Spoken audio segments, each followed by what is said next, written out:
Yeah, man. 2024 was crazy. We got on podcast with some of the world's top apologists, William Albrecht, Sam Shimon. It was crazy to say the least. And I'm in the studio right now with my brother Modesto, and this is who I'm doing the historical Christians page with, right? I think a lot of people were like, "Man, you didn't really talk for that." The first hour, but I was more just like blown away. Like, I mean, this is William Albrecht, he's the dude's a hammer, man, Yeah. So that was definitely fun. Following up with him and all that was great. So hopefully we get him on again soon and talk to some other guys about it, so Yeah, heck yeah.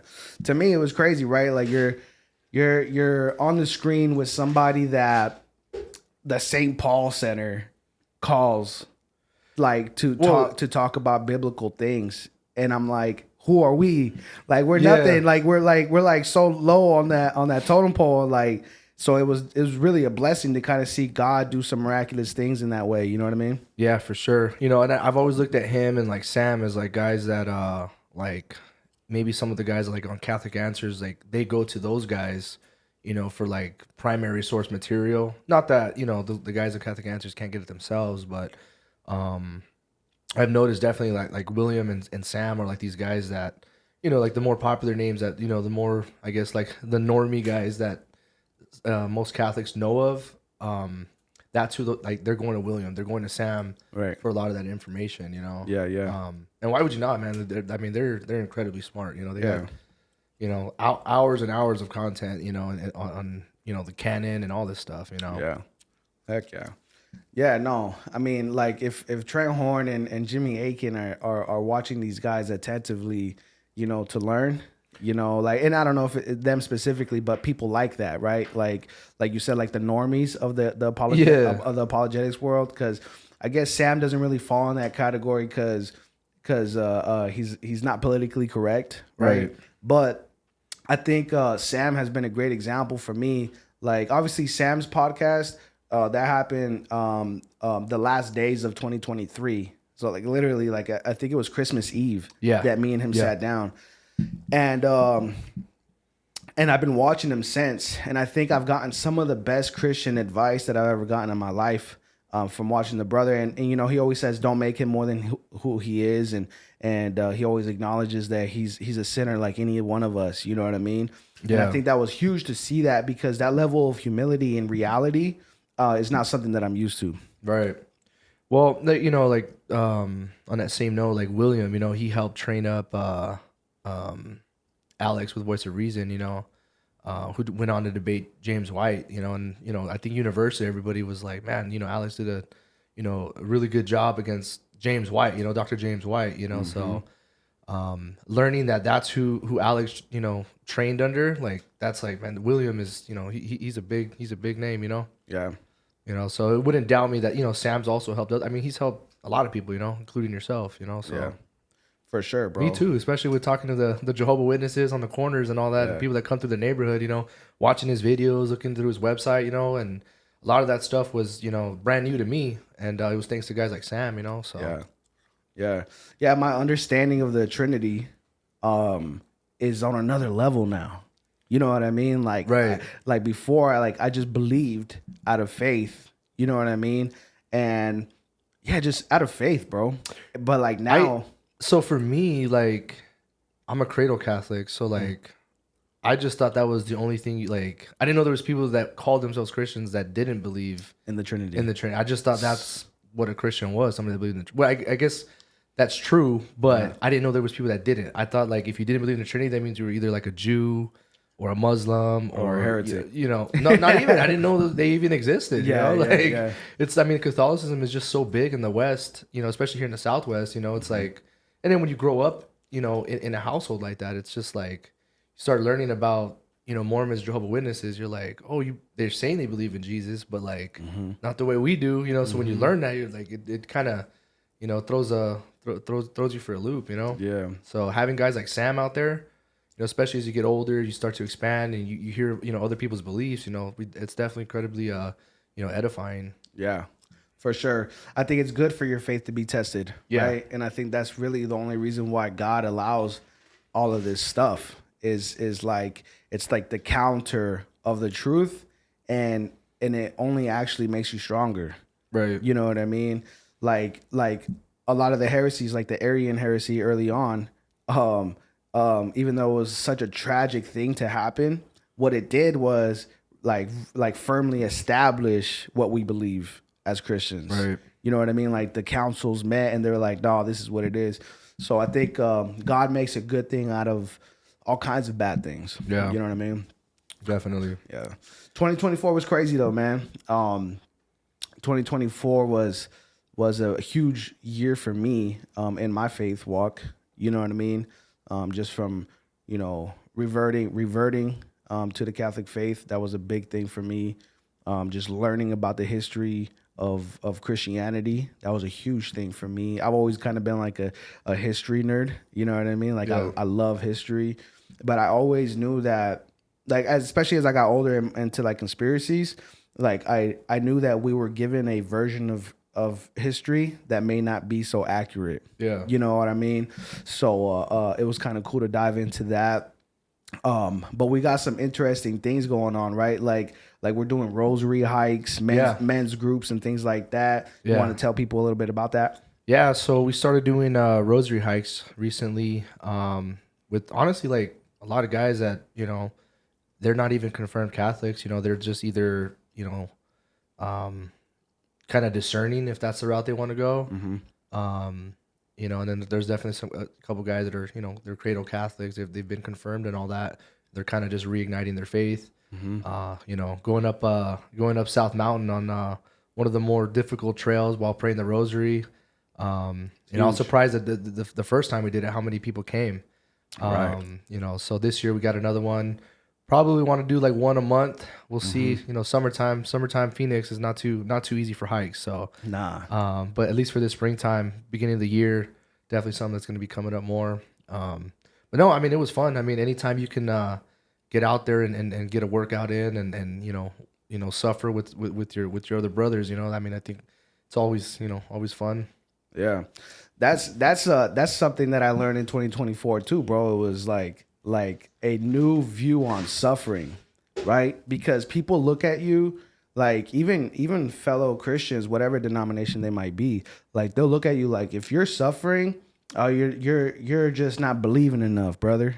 Like you're not like God blesses, like, and then like they glorify this blessing of riches and status or whatever, right? And if you don't have that, it's like maybe there's something wrong with you, or you don't have enough faith, and I think that, it sucks, but like now my view on suffering is completely different. Now I know that I can connect my suffering with Jesus suffering on the cross. Right. And now I know that I'm connected to him in that suffering, and what a change. Well, today, it's just like today's the sorrowful mysteries we prayed on the rosary. It's like you're meditating and praying on, Christ's passion, right? And everything from the agony in the garden up to his his crucifixion. So it's definitely deep Catholic teaching, to really embrace your suffering and and to embrace it with dignity, like Christ did. People were mocking him, spitting on him, while he was after getting beaten, and yet he didn't respond the way that I think most of us would. Right. So, I definitely think that, any type of little bit of suffering you can endure, the hike's not difficult, but it does bring a little bit of more fraternal, camaraderie with each other, and like, you're meditating on the gospel, really. Yeah. So that's crazy that you say that he took up his suffering with dignity, because I didn't really think about it till right now, but he didn't have to carry the cross all the way to the mount.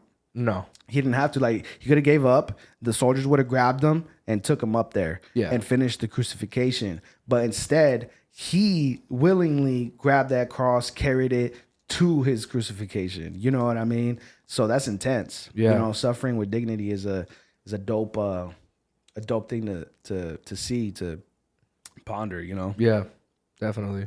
Oh. So what's next? What's next, man?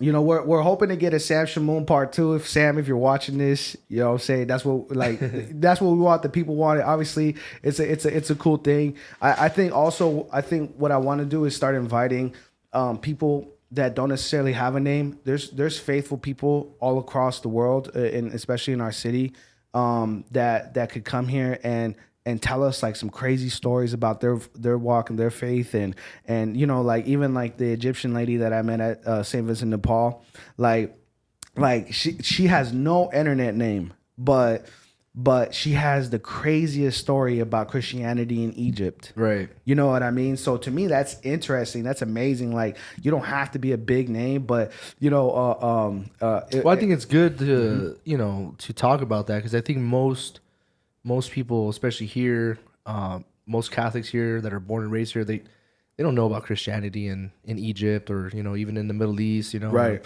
different parts of Africa, right? You know, so like when you're exposed to that, you know, I think it's kind of, Christianity is for some reason looked at as a very European religion, when right, you know, it's an Eastern religion, you know. Yeah. It's that's where it started. So you know, I definitely think that would at least open some eyes, you know. But what about here locally? Is there anything that we got planned, you know, for this month? Or January 18th, we're doing the Rosary hike at 7 a.m. up South Mountain.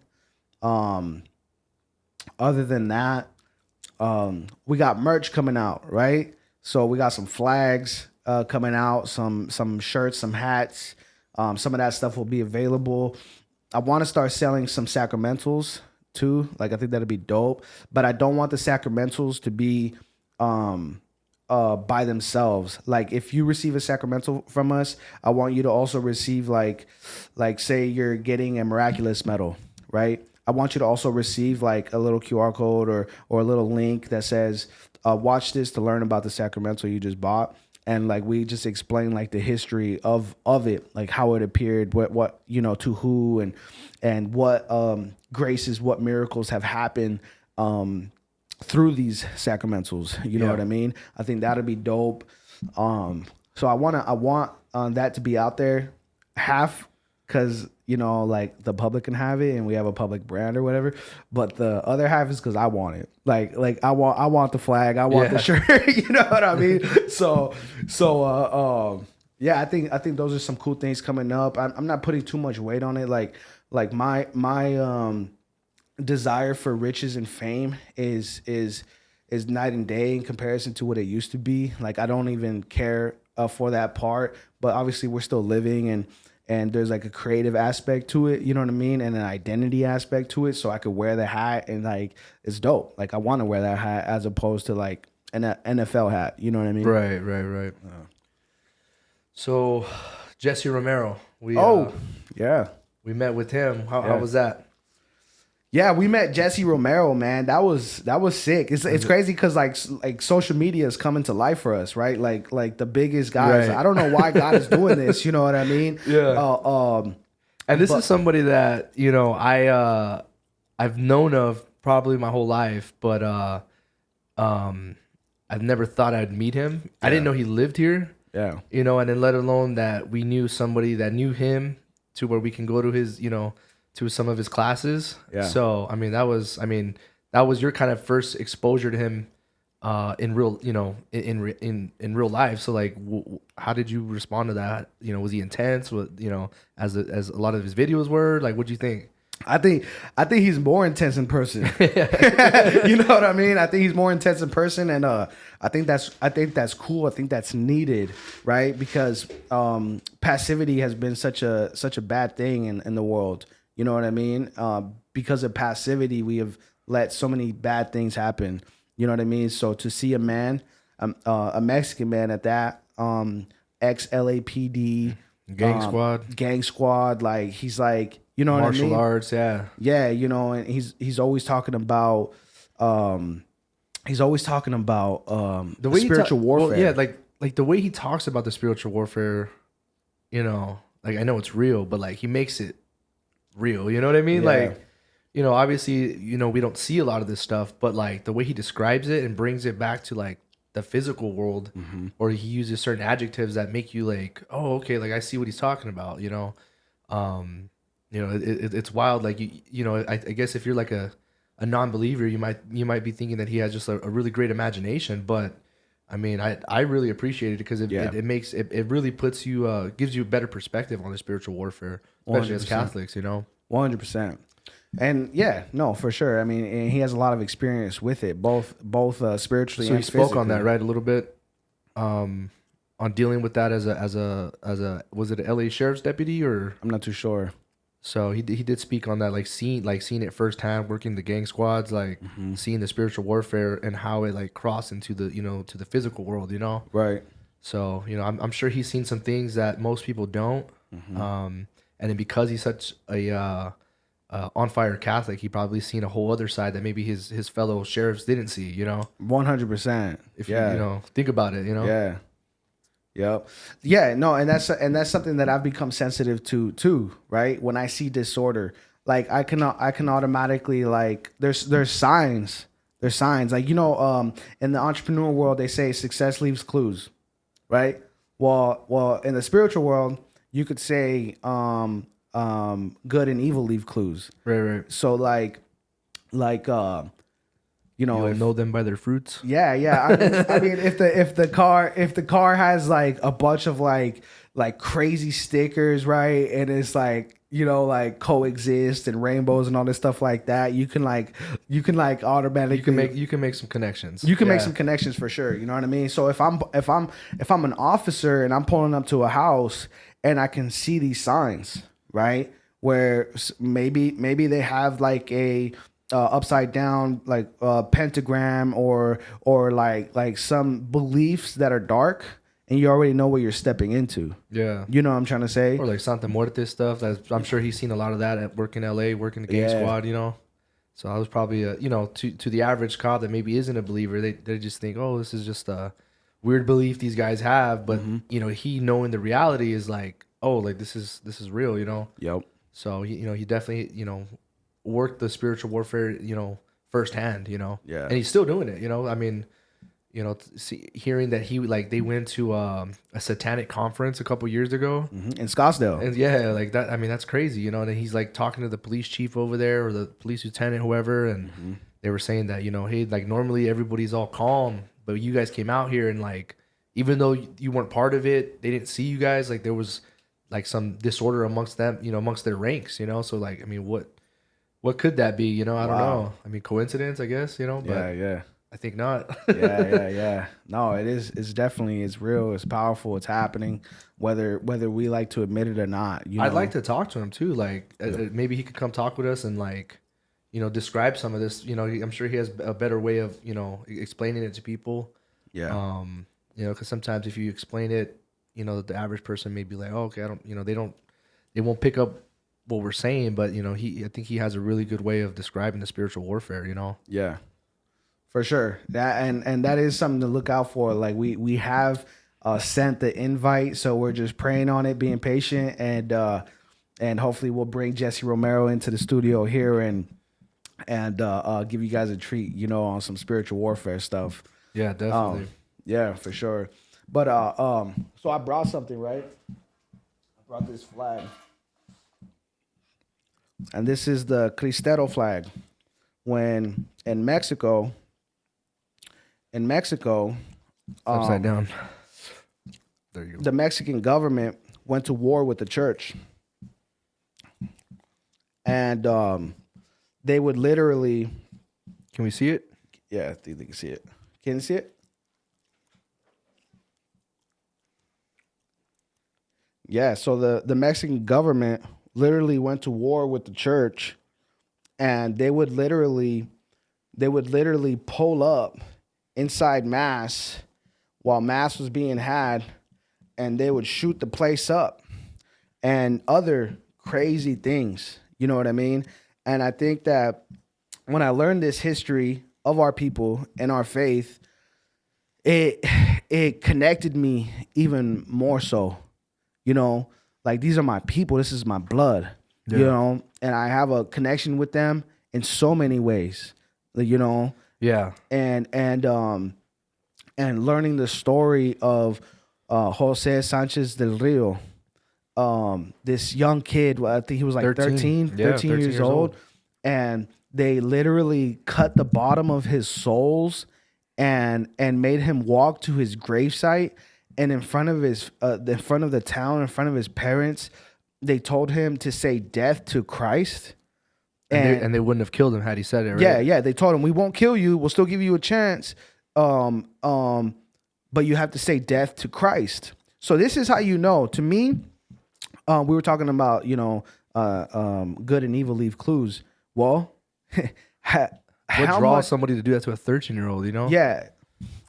To a 13-year-old, and you're telling them, say death to Christ. So you're telling me to be anti-Catholic is a good thing? Absolutely not. It's satanic. It's murderous. It's evil. And we have proof of that. You get what I'm saying? So where they're killing these little kids, telling them, and not just little kids, they were killing adults, they were killing priests, they were killing so many people in the name of evil, in the name of saying, get Jesus out of our country, and so to me, that was a big deal. And I watched the movie, what is it called? For the Greater Glory?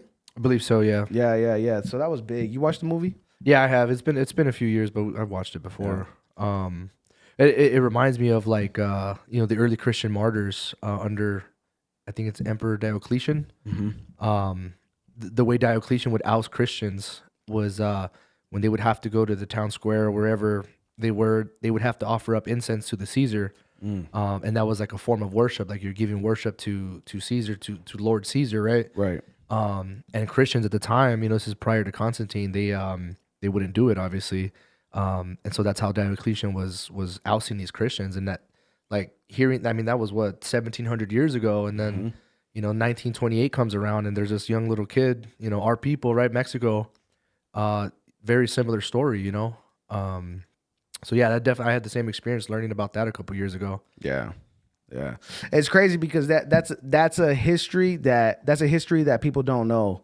No, a lot of people don't know, and people should know because it brings clarity to what's really going on, right? And so I look forward to diving into that a little bit more. I actually want, I kind of had like a dream, like a vision, like to go to Jalisco and to do like a vlogging type of trip. And just asking the people in the towns, who here was related to the Cristeros, can we come in your home and can we look at the pictures? Can we talk about the stories that they told you? If we did that, dude, I'd be so fulfilled, bro. You know what I mean? Like a little 3-day trip we could take. You know what I mean? That'd be sick. But yeah, man. To wrap things up, man. 2025. What do we got coming up? What do you think is coming down the pipeline for us? More podcasts. More podcasts, more connecting with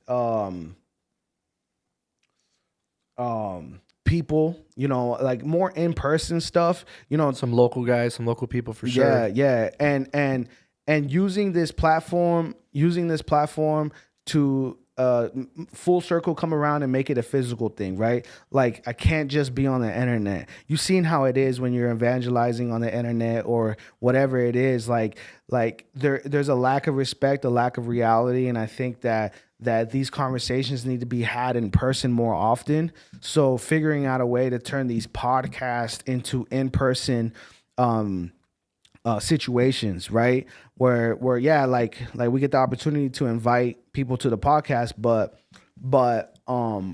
at the same time, how can we meet at South Mountain and do things it's like happening that? Though, like these Rosary hikes, there's more and more people that are messaging us. People I didn't expect. So it's definitely gonna be very rewarding this year. We'll see. Yeah, heck yeah, bro. All right, y'all. That's it for now from Amplify Studios. You see, podcasts are changing the world. Go make your podcast today. Peace. Thank you.